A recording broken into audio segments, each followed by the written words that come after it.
Los años 60 en los Estados Unidos fueron un tiempo contradictorio. Por un lado, la economía de la primera superpotencia mundial florecía. Las tasas de crecimiento del Producto Interno Bruto alcanzaban un precedente 4 a 6% cada año.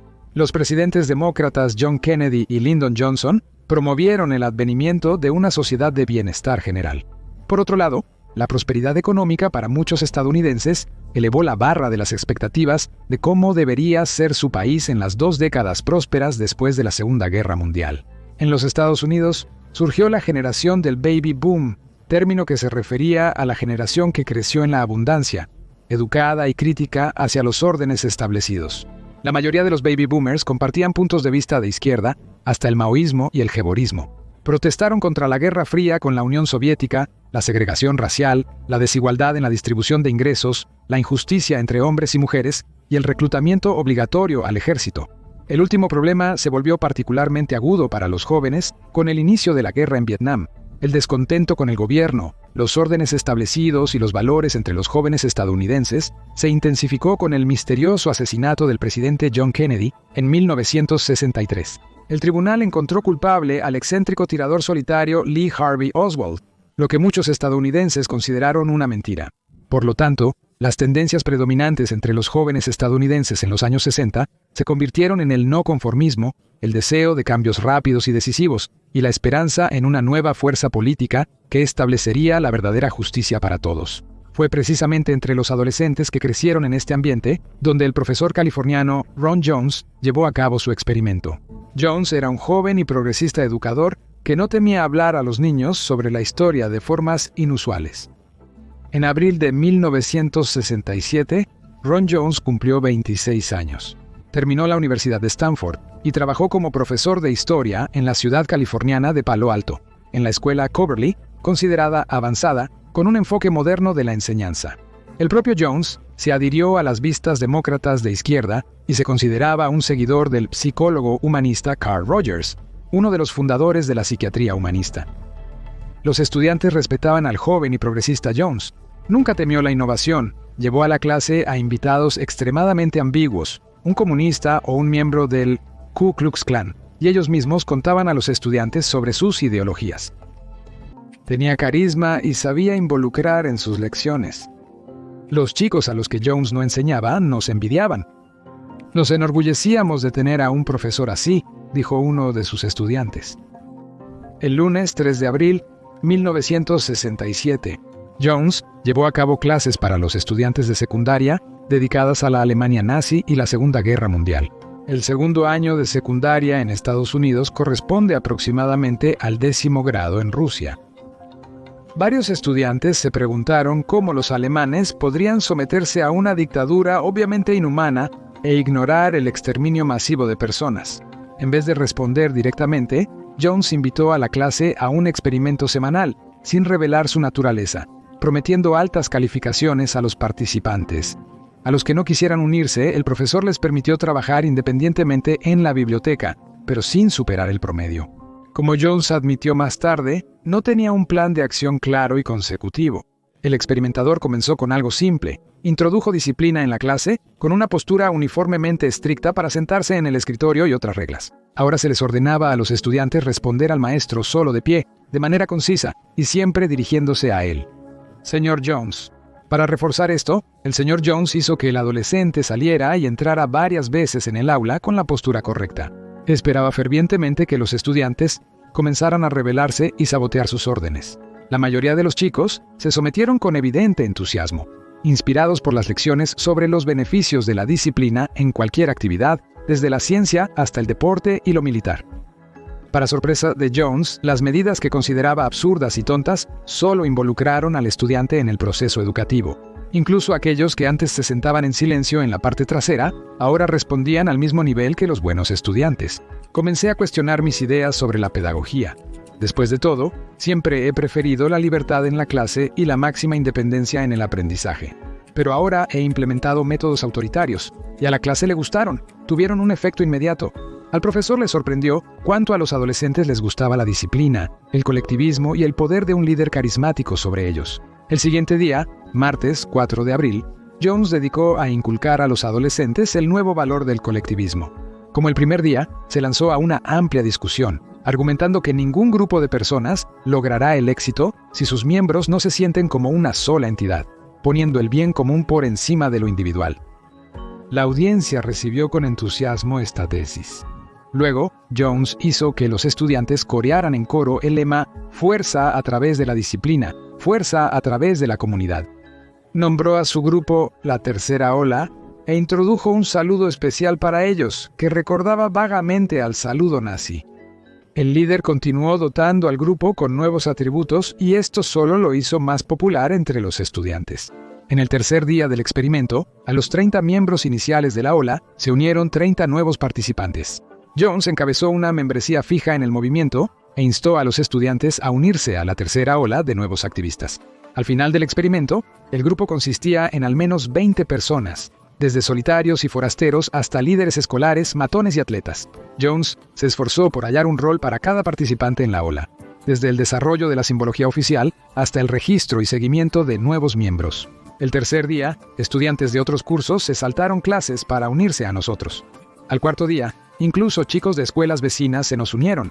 No tenía idea de que llegaría tan lejos. Desarrollando el experimento, el líder obligó a varios chicos a seguir la disciplina interna y a denunciar a los infractores. Se hablaba de reuniones no sancionadas de participantes, incumplimiento del saludo oficial o declaraciones preventivas dirigidas a la tercera ola misma. Para la desagradable sorpresa de Jones, tanto los oficiales como los informantes voluntarios le reportaban sobre las verdaderas y menores faltas de sus colegas. Otro descubrimiento para el educador fue que uno de los marginados de la clase, un tal Roberto, se ofreció para ser su guardaespaldas. Orgulloso de su nuevo estatus, el adolescente acompañó al maestro a todas partes, incluso a la sala de profesores vedada a los estudiantes. El experimento se volvió desagradable para el creador, pero entendió que no podía detenerlo solo por su deseo. Era tarde para retroceder. Ahora entiendo por qué el astrónomo mira su telescopio obstinadamente, una y otra vez.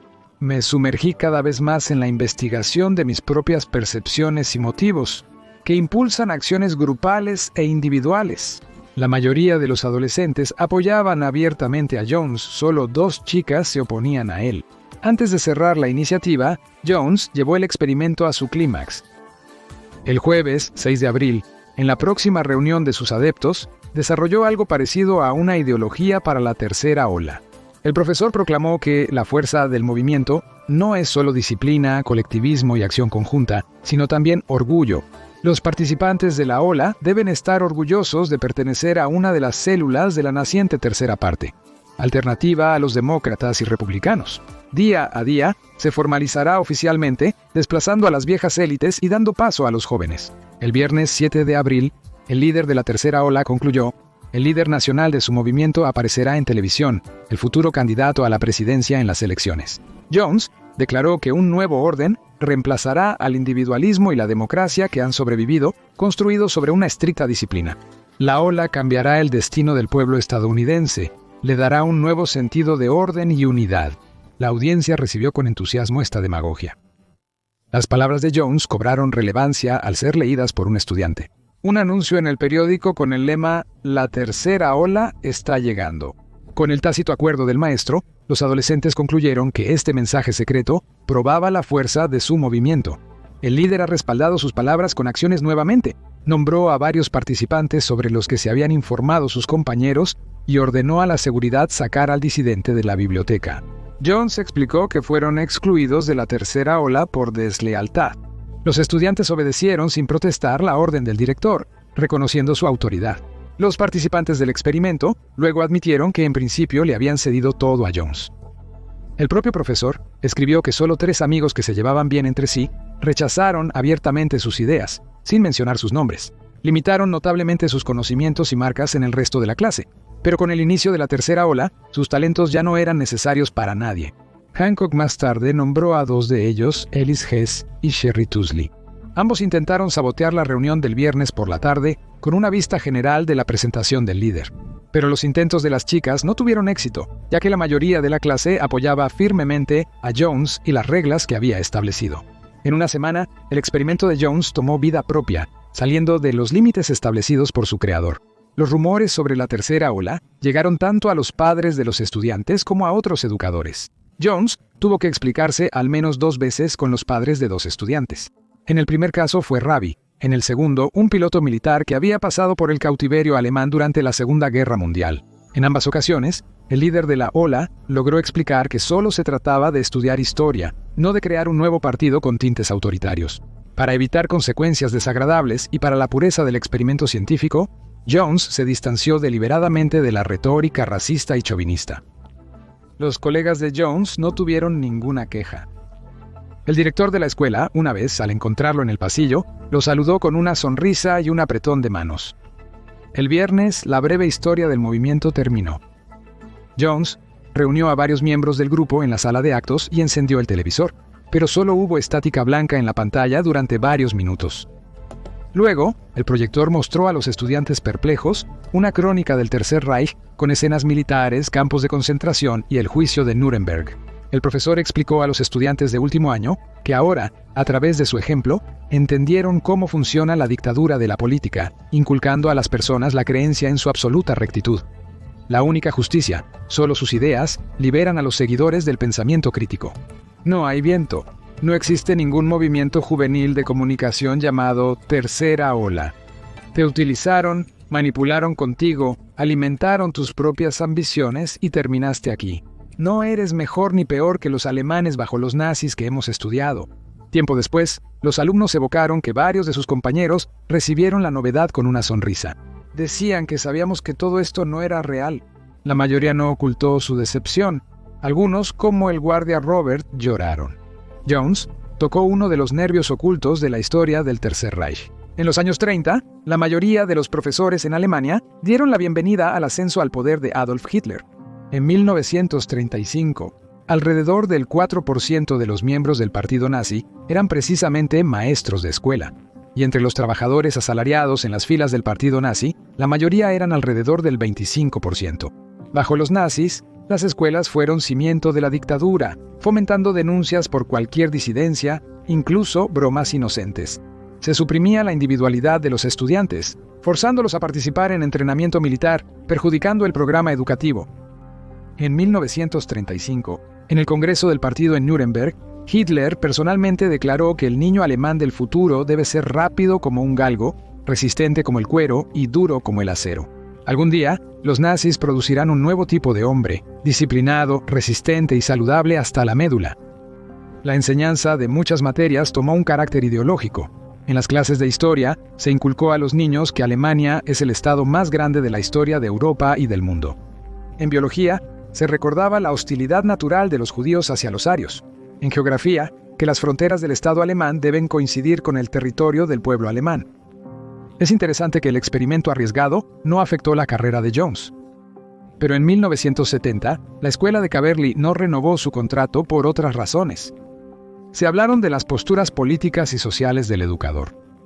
Discutió abiertamente sobre la guerra en Vietnam y apoyó a los Panteras Negras, una organización radical que abogaba por la lucha armada contra las autoridades estadounidenses. Jones se convirtió en un psicólogo practicante, luego se encontró en la publicidad y la creación de guiones teatrales. A finales de los años 70, escribió un breve ensayo sobre la Tercera Ola. El autor del experimento no recordó esto durante mucho tiempo. Incluso destruyó un pequeño archivo fotográfico del movimiento fallido. La Tercera Ola se convirtió en la base para varias producciones teatrales y películas. Después de todo, la historia en la que un simple profesor crea fácilmente una célula ideológica autoritaria en cientos de personas es realmente impactante.